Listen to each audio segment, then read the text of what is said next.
আসসালামু আলাইকুম। টেস্ট ক্রিকেটের 25 বছর পূর্তি উপলক্ষে বাংলাদেশ ক্রিকেট বোর্ডের বর্ণাঢ্য আয়োজন রাজশাহীতে আমরা এখন আছি। ঠিক এই মুহূর্তে আমার পাশের যে ফ্রেমটা, এই ফ্রেমটা মনে হয় সবচাইতে প্রেশাস একটা ফ্রেম, কারণ আমার ঠিক ডান পাশে যিনি আছেন তিনি বাংলাদেশ ক্রিকেট বোর্ডের সম্মানিত প্রেসিডেন্ট। তবে তার চাইতেও খুব মহিমান্বিত পরিচয়ের জায়গাটা হচ্ছে টেস্ট ক্রিকেটে বাংলাদেশের প্রথম সেঞ্চুরিয়ান। ঠিক তার পাশে ওয়ানডে ক্রিকেটে বাংলাদেশের প্রথম সেঞ্চুরিয়ান মেহরাব হোসেন অপি।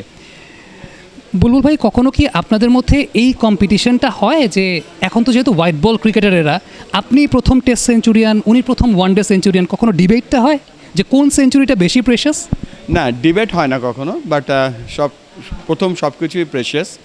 এবং এখন যদি কেউ টি-20 ক্রিকেট ফলো করে আর কেউ আমার ম্যাচটা অ্যানালাইসিস করে যে 500 বল খেলেছে, 8 ঘন্টা ব্যাটিং করেছে, বলবে এটা কোনো ইনিংস হলো।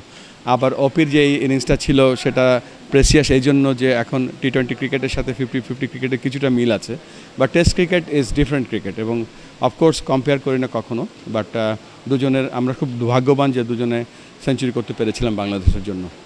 অপি ভাই, কোন সেঞ্চুরিটাকে সুপিরিয়র মনে হয় আপনার কাছে, হোয়াইট বল ক্রিকেটের সেঞ্চুরি নাকি রেড বল ক্রিকেটের সেঞ্চুরি? ক্রিকেট খেলাটা যখন শুরু করেছিলাম তখন কিন্তু রেড বল ক্রিকেটেই শুরু করেছিলাম। দুটোই প্রিশিয়াস, কিন্তু তারপরে আমি বলবো রেড বল ক্রিকেটেরটা এই কারণেই, ক্রিকেট যখন শুরু হয়েছে তখন থেকে কিন্তু রেড বলেই শুরু হয়েছিল। সাদা বলেরটা কিন্তু খুব অনেক পরে শুরু হয়েছে। তো খেলা শিখেছি রেড বল দিয়েই, সেঞ্চুরিও বুলবাই করেছেন রেড বলেই। আমরা ক্রিকেট খেলা শিখেছি রেড বলেই সব কিছু। তো আমি বুলবুলেরটা আমি দুজনেরটা এগিয়ে রাখছি, দুটোই প্রিশিয়াস, কিন্তু তারপরে red ball different ball game. তো আমার কাছে মনে হয় যে আমরা খেলাধুলা যখন শিখেছি রেড বল দিয়েই এবং হোয়াইট ড্রেস পরেই খেলতাম, ওইটা এখনও কিন্তু আমার ভিতরে কিন্তু তাড়না দেয় যে ইভেন আপনি যদি পাশের দেশে ইন্ডিয়াতে গিয়ে দেখেন, যে কোনো একাডেমিতে যাবেন তাদের ড্রেস আপ দেখবেন সবার কিন্তু হোয়াইট। তো ইট ইজ অ্যান আর্টিস্টিক। আমার কাছে মনে হয় যে অবশ্যই রেড বলটা আমি এগিয়ে রাখবো। আর এখানে একটা জিনিস বলে রাখি যে মেহরাব হোসেন অপি কিন্তু আমাদের পথ দেখিয়ে দিয়েছে যে সেঞ্চুরি কীভাবে করতে হয়। তো হি ইজ দি পায়োনিয়ার। তারপরে আমি হয়তো টেস্টে সেঞ্চুরি করেছি, টি-20 সেঞ্চুরি আসছে। সো মেহরাব হোসেন অপিকে আমরা সবসময় মনে রাখবো because of his first century, because as he is the pioneer.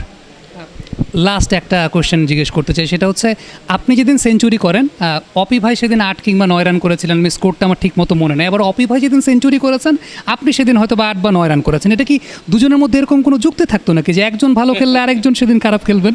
না, এটাকে বলবো আমি কনসিস্টেন্সি, এটা আমাদের ধারাবাহিকতা। অপি ভাই, কী মনে হয় বিষয়টা? খুবই কাকতালীয়, খুবই কাকতালীয়। লাস্টলি, টেস্ট ক্রিকেটের 25 বছর পূর্তি, আজকে আমরা রাজশাহীতে একই সময়ে প্রথম ওয়ানডে সেঞ্চুরিয়ান, প্রথম টেস্ট সেঞ্চুরিয়ানকে পেয়েছি। কি বার্তাটা আসলে আমরা দিতে চাচ্ছি পরবর্তী প্রজন্মের কাছে? দেখেন, ওই অপি যে কথাটা বললো কাকতালীয়, দেখেন আজকে 25 বছরের যে পূর্তি আমরা করতে যাচ্ছি দেশব্যাপী, এবং এই যে টেস্ট ক্রিকেটটা যে অরিজিনাল ক্রিকেট, টেস্ট ক্রিকেটের মাধ্যমে যে মানুষের টেম্পারামেন্ট, ধৈর্য, ক্রিকেট স্কিল কত প্রখর বা কত ডিপ থাকতে পারলে টেস্ট ক্রিকেট খেলতে পারে।